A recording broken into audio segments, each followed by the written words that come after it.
आज आहे 13 डिसेंबर 2024. आजपासूनचा सर्व शेतकऱ्याला अंदाज देतो.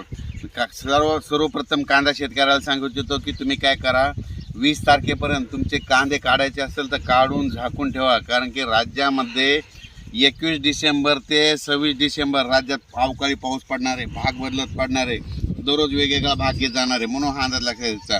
म्हणजे राज्यात सांगायचं झालं तर 21 डिसेंबर 21, 22, 23, 24, 25, 26 डिसेंबर दरम्यान राज्यात भाग बदलत पाऊस पडणार आहे. म्हणून हा अंदाज लक्षात द्यायचा. राज्यातल्या कांदा उत्पादक शेतकऱ्याला सांगू इच्छितो की तुम्ही काय करा, 19 तारखेपर्यंत तुम्ही तुमचा कांदा काढून झाकून ठेवा.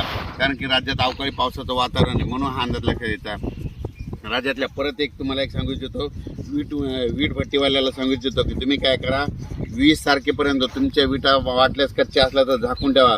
कारण की 21 ते 26 जोराचा पाऊस पडणार आहे, विजेच्या कडकडाचं पडणार आहे. म्हणून हा अंदाज लक्षात द्यायचा. त्याच्यानंतर हा पाऊस सांगायचं झालं तर म्हणजे उत्तर महाराष्ट्राकडे मुंबईसह पडणार आहे, मुंबई पुणे तिकडे देखील पडणार आहे, मराठवाड्यात देखील पडणार आहे. म्हणून हा अंदाज लक्षात द्यायचा. म्हणजे राज्यात 21 ते 26 डिसेंबर राज्यात चांगला जोराचा पाऊस पडणार आहे. म्हणून हा अंदाज लक्षात द्यायचा.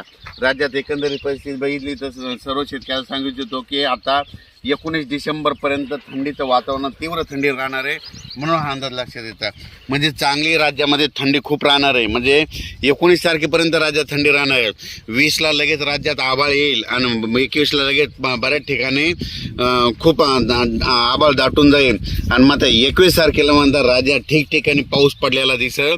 म्हणून हा अंदाज लक्षात द्यायचा. राज्यातल्या सर्व शेतकऱ्याला सांगू इच्छितो की 21 डिसेंबर ते 26 डिसेंबरच्या दरम्यान राज्यात अवकाळी पाऊस पडणार आहे. म्हणून हा अंदाज लक्षात द्यायचा. आणि परत एक सांगू इच्छितो, आपले भाविक भक्त जर तिरुपतीला जाणार असले तर 17, 18 तिकडे तामिळनाडूकडे जाऊ नका. कारण की 17, 18, 19 डिसेंबरला तामिळनाडूकडे म्हणजे तिरुपतीकडे खूप मोठा पाऊस पडणार आहे, मुसळधार पडणार आहे. म्हणून हा अंदाज लक्षात द्यायचा. एकंदरीत राज्यात परिस्थिती बघितलं तर तामिळनाडू, कर्नाटक, आंध्र प्रदेश, केरळ आणि त्याच्यानंतर महाराष्ट्र, मध्य प्रदेश, इंदोरपर्यंत राज्यात म्हणजे ह्या 4-5 राज्यात ह्या म्हणजे 21 ते 26 चांगला मोठा पाऊस पडणार आहे. म्हणून हा अंदाज लक्षात द्यायचा. अचानक वातावरणात बदल झाला तर लगेच एक मेसेज दिला जाईल.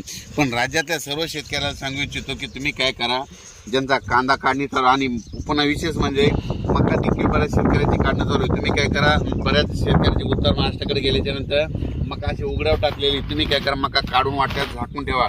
कारण की 21 सप्टेंबर 21 डिसेंबर ते 26 डिसेंबरचा पाऊस दररोज वेगवेगळा भाग करत म्हणजे सगळीकडेच पडणार आहे. म्हणजे वेगवेगळ्या भागात पडणार आहे, सर्वदूर पडणार नाही पण भाग बदलत मात्र पाऊस पडणार आहे. म्हणून हा अंदाज लक्षात घ्यायचा. अचानक वातावरणात बदल झाला तर परत एक मेसेज दिला जाईल.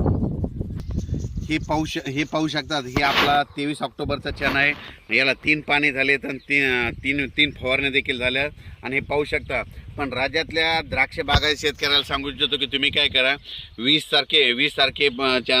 तारखेला तुम्ही कॅल्शियमची लेवल वाढवा आणि तसेच तुम्ही काय करा पाण्याचं नियोजन करा. कारण की द्राक्ष पट्ट्यामध्ये म्हणजे पाऊस म्हणजे पडणार आहे, त्याच्यामुळे तुमचं नुकसान होऊ शकतं. म्हणून कॅल्शियमची लेवल वाढली तर ते तुम्हाला सगळं माहीत आहे. म्हणून एक माहीत असं मी सांगितलं.